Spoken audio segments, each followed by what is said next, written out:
General कामगार union जिल्हाध्यक्ष आज मान्य जिल्हा आरोग्य अधिकारी यांना आम्ही निवेदन देण्याचं कारण म्हणजे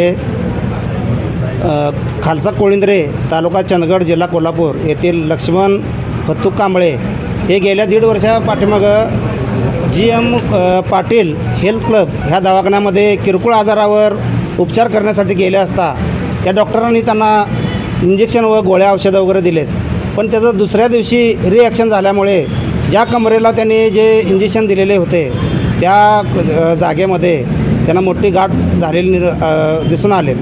दुसऱ्या दिवशी त्यांनी त्या डॉक्टर GM पाटील हे जे बोगस डॉक्टर आहेत त्या डॉक्टरकडे त्यांनी आणि परत गेलेत। तर गेले असता त्यांनी कमी होईल म्हणून 8 ते 10 दिवस त्यांना ते गोळ्या औषधाचं त्यांनी उपचार करण्यास सांगितले। ते 10 ते 15 दिवस झाल्यानंतर ते गाठ कमी न होता जास्तच ते त्यांना मोठं गाठ बळावलं। त्यानंतर त्यांचे पूर्ण कुटुंबाने निर्णय घेतला की सर्वांनी मिळून आपण त्यांना जाब विचारूया कशामुळे झाले काय झाले म्हणून।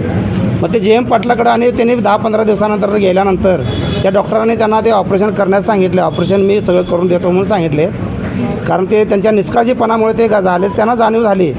त्यामुळे त्यांनी ते ऑपरेशन केलं।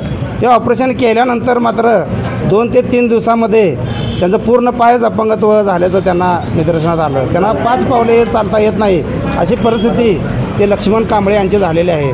त्यांचं पूर्ण उदरनिर्वाह शेतीवर त्यांनी करत होते, आता पूर्ण त्यांचं कुटुंबच उघड्यावर पडलेलं आहे। तर ते गेले 1.5 वर्ष त्यांनी डॉक्टरांकडे सातत्यानं ते जाऊन ते गोळ्या औषधांना बरं होईल असे करत 1.5 वर्ष घालवलेले आहेत।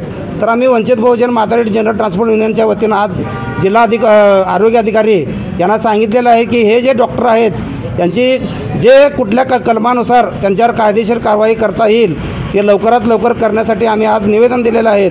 तर येणाऱ्या 2-3 दिवसामध्ये त्यांच्यावर कारवाई करून जे काही ते समिती नेमून त्यांच्यावर कारवाई करण्यात येईल असं जिल्हा आरोग्य अधिकारी यांनी आम्हाला सांगितलेले आहेत। तरी आम्ही या 8 दिवसामध्ये जर का त्यांनी समिती नेमून त्या डॉक्टरवर जर का कारवाई नाही केली तर आम्ही तीव्र आंदोलन करण्यात येईल। त्यावेळी कायदा व सुव्यवस्थेचा प्रश्न निर्माण झाल्यास संबंधित अधिकारी व महाड शासन यांचा जबाबदार राहील असं मी सांगतो।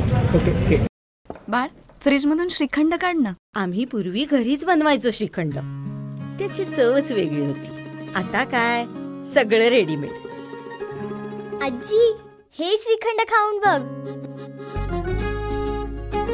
आज तुझ्या आईनं घरीच बनवलं की काय? हे आहे गोकुळचं श्रीखंड, अगदी जिभेवर रेंगाळणार। जिभेवरच नाही तर मनावरही रेंगाळणार। गोकुळ श्रीखंड, मनावर रेंगाळणार।